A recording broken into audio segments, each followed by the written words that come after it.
Assalamualaikum, welcome to Sky Catrana Channel.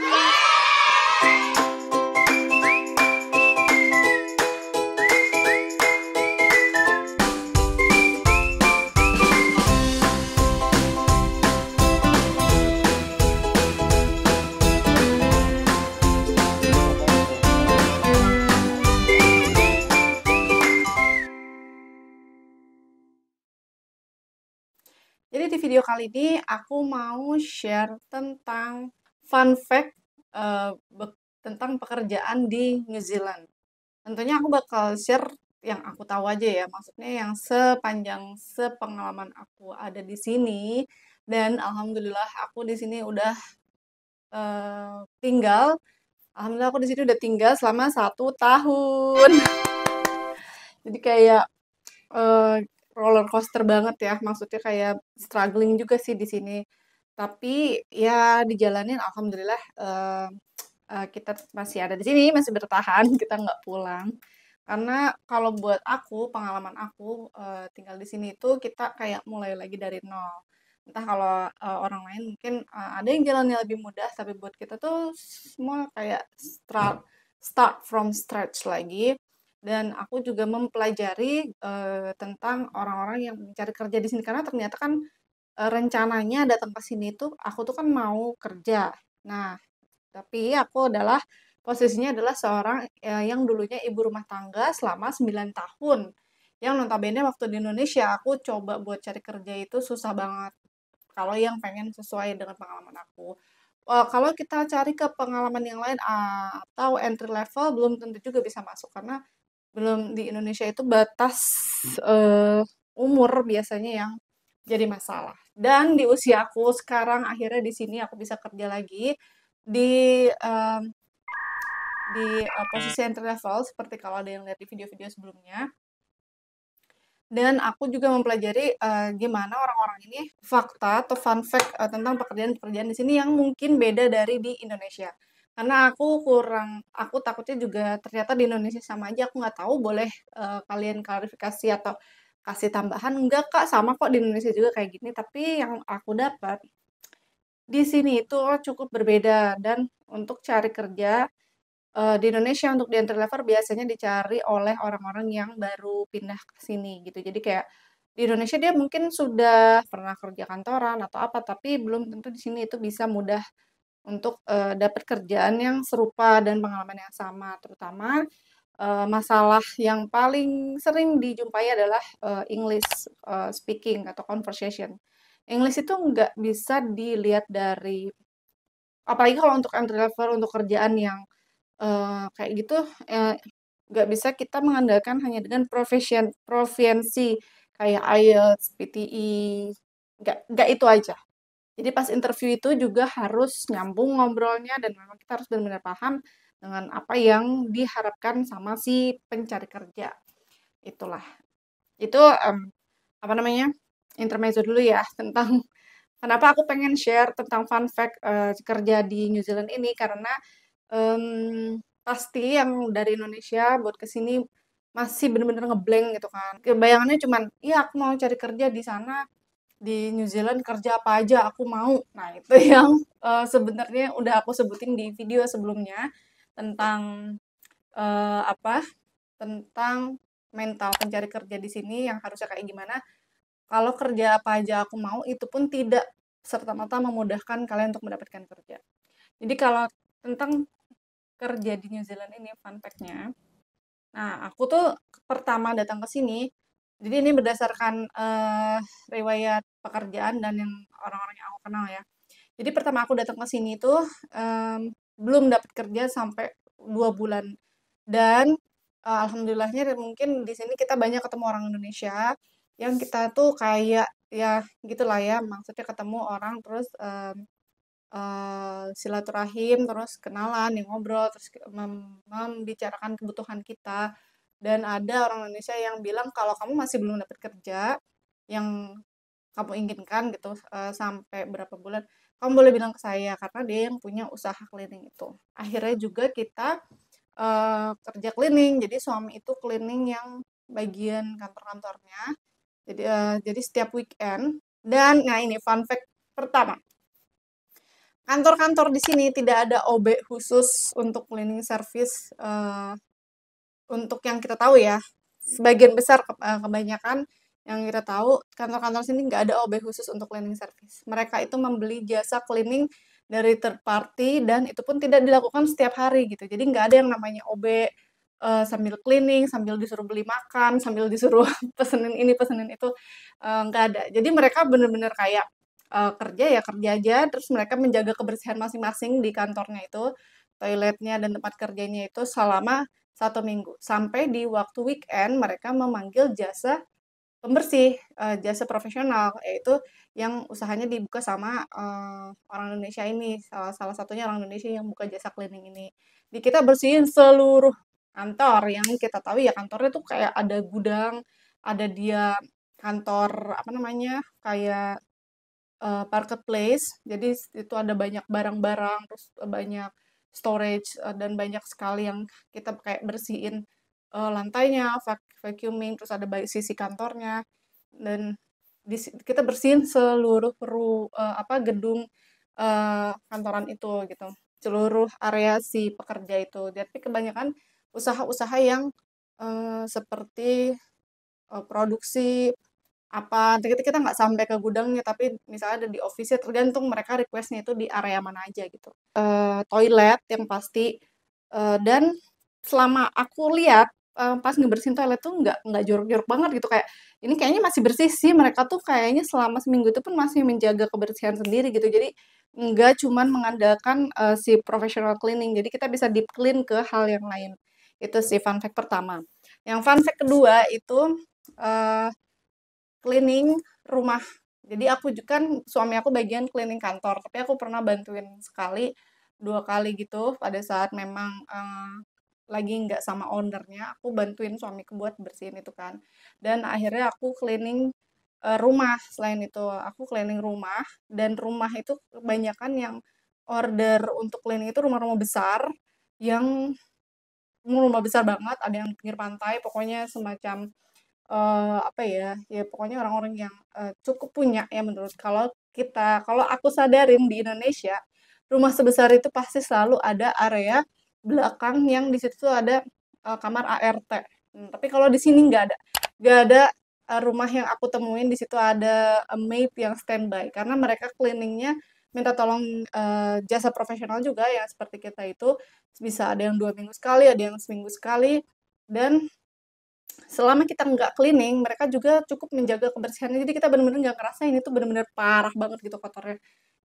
Debu sih paling banyak tuh paling debu gitu, bukan yang bener-bener, gimana ya, ada sih yang berantakan juga tapi nggak semua gitu. Jadi mereka tuh kayaknya masih tetap menjaga kebersihan selama, kita nggak clean, jadi nggak ngandelin kita aja. Dan kita tuh tugasnya bener-bener cuman cleaning, yang kayak tadi tuh vacuum, dusting, vacuum, apa namanya, toilet, dan mop. Dan nggak ada kita disuruh lipetin baju, setrikaan, atau atau, apa, laundry, atau beresin, ditata-tata gitu, nggak ada. Kita bener-bener cleaning gitu. Jadi kayak bener-bener dapur itu ya kita cleaning aja, kalau ada sisa cucian kadang kita cuciin ya, tapi itu nggak ada di standar gitu, cucian piring atau, mmm dan ada juga yang tapi tergantung request, karena di package-nya lebih banyak aku cleaning doang gitu, nggak ada beres-beresin. Semua yang menghalang-halangi kita ke pinggir-pinggirin aja, nggak ada yang harus kita tidy up bener-bener rapih gitu, dan itu nggak ada di request. Nah itu fun fact keduanya ya, tentang, apa, cleaning gitu. Jadi di sini tuh even rumah-rumah besar mereka juga tidak ada yang maid standby kayak ART lah gitu yang kalau di sini tuh neni, kalau urusan ngasuh anak ya sama neni, ya neni aja gitu. Itu tugasnya cuma untuk ngurus anak, tidak ada cleaning, tidak ada masak, tidak ada apa. Jadi kalau, tugasnya kalau cleaning ya cleaning rumah aja, nggak ada dia disuruh juga masak misalnya, nggak ada juga disuruh. Jadi bener-bener itu tuh, jasa profesionalnya masing-masing. Kalau masak, ya mungkin datang cuma buat masak aja, tapi saya belum pernah, aku belum pernah tahu juga tuh, ada jasa khusus masakin, mungkin ada kali ya chef-chef gitu, tapi belum pernah tahu. Nah terus, ya gitu jasa-jasa spesialisasi tadi, ini fun fact ketiga, kalau jasa-jasa spesialisasi tadi biasanya itu punya sertifikasinya masing-masing. Kalau neni itu harus punya sertifikasinya neni, ada sertifikasinya. Jadi mereka tuh ada yang mencari nanny yang memang sudah tersertifikasi kalau dia itu adalah pengasuh anak gitu, pengasuh bayi. Dan terus kalau misalnya cleaning ya harus ke usaha cleaningnya langsung. Terus kalau misalnya semuanya itu pakai lisensi gitu. Usaha cleaning ini juga harus yang didaftarkan dan diakui dan menjadi sebuah badan gitu ya. Tapi ada juga sih orang yang mungkin indie bikin apa ya, misalnya dipanggil terus dia kerja alat-alatnya udah dari yang ada juga, tapi yang legalnya, yang benarnya yang pakai usaha, pakai perusahaan yang amannya gitu, yang bisa yang punya ketentuannya gitu.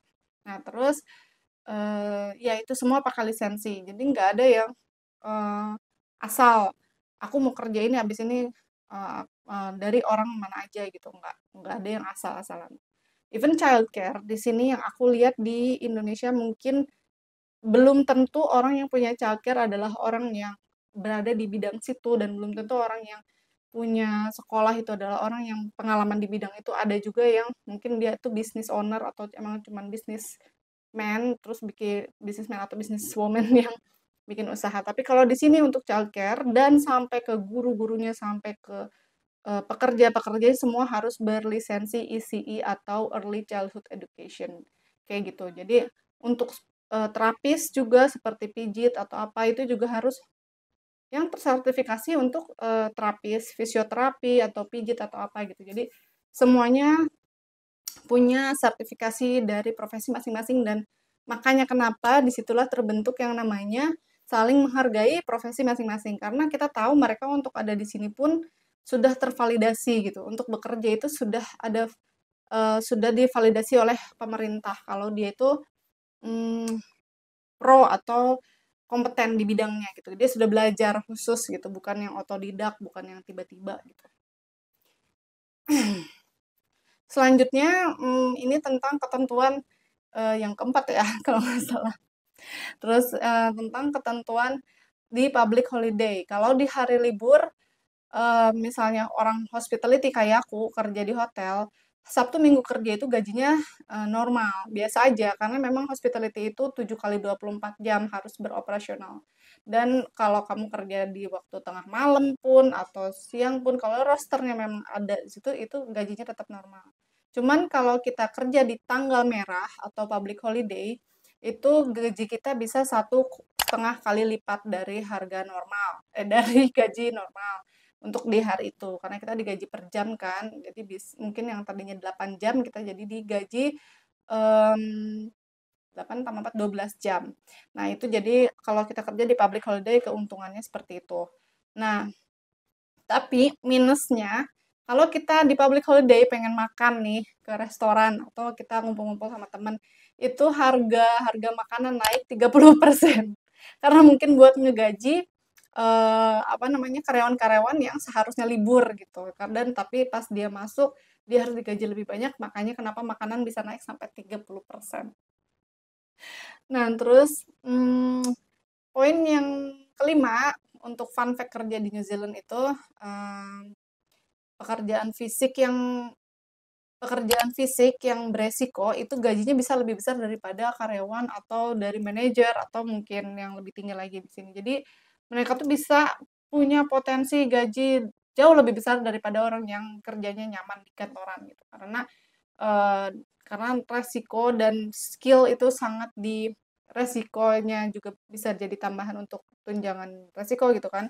Terus juga skillnya itu sangat dihargai kan nggak banyak orang yang bisa lakuin.